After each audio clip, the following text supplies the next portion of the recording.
ঐতিহ্যবাহী স্নানযাত্রার পর জ্বর এসেছিল জগন্নাথ দেবের। শাস্ত্রীয় নিয়ম মেনে টানা 15 দিন বন্ধ ছিল মন্দিরের গর্ভগৃহের দরজা।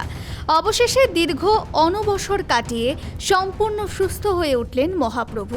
আর তার সুস্থ হয়ে ওঠার এই বিশেষ দিনটিকেই মাহেশে পালন করা হলো নবযৌবন উৎসব হিসেবে।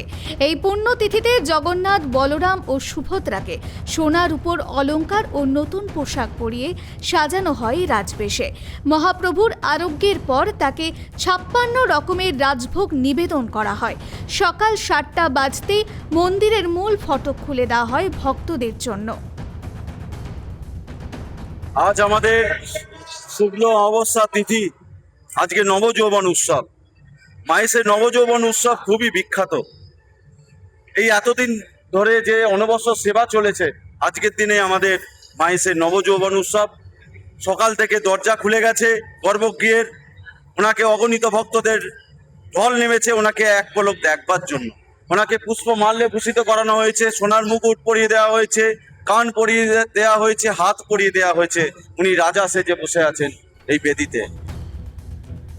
পুরীর জগন্নাথ মন্দিরের মতোই মাহেশের এই নবযৌবন উৎসবকে ঘিরে সকাল থেকেই ছিল বিপুল উন্মাদনা।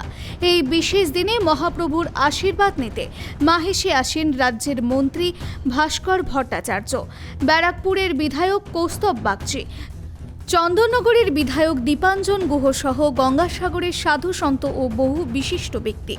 এই নবযৌবন উৎসবের ঠিক একদিন পরেই অনুষ্ঠিত হতে চলেছে মূল রথযাত্রা উৎসব। কথিত রয়েছে, সুস্থ হওয়ার পরই বুধবার রথে চড়ে মাসির বাড়ির উদ্দেশ্যে রওনা দেবেন বলরাম, সুভদ্রা ও জগন্নাথ দেব। আমরা এর আগে 1986 সাল থেকে গঙ্গাসাগর থেকে তারকেশ্বর জল নিয়ে এসেছি দীর্ঘ 12 বছর।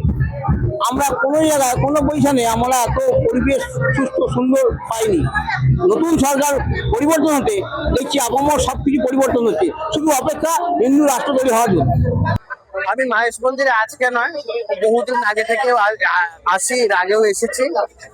দেখুন, এটা তো আমাদের নিজেদের ধর্মীয় উৎসব, আমাদের অত্যন্ত আনন্দের বিষয় এবং মাহেশের একটা হিস্টোরিক্যাল সিগনিফিকেন্স আছে, একটা কালচারাল ইম্পর্টেন্স আছে। আর সব থেকে বড় কথা, আমি শ্রীরামপুরের জামাই, তো সেই ক্ষেত্রে আমার এখানে এই জায়গার সাথে আমার দীর্ঘদিনের যোগাযোগ। তো অবশ্যই এখানে আসাটা আমার কাছেও নিজের কাছে খুব একটা বাড়তি পাওনার মতন। আমি কৃতজ্ঞ মন্দির কর্তৃপক্ষের কাছে, তারা এবারে আমন্ত্রণ জানিয়েছেন। আমন্ত্রণ না জানালেও আমি আসতাম, মানে এমন ব্যাপার না যে আমন্ত্রণ জানিয়েছে বলে এসেছি। রথযাত্রার আগে এই মহোৎসবে গঙ্গাসাগর থেকে আগত চন্দ্রশেখর নন্দ মহারাজ সহ বহু পুণ্যার্থীদের সমাগমে মহেশ চত্বর যেন এক টুকরো পুরীতে পরিণত হয়েছে। এবার অপেক্ষা শুধু আগামীকাল রথের রাশিতে টান পড়ার।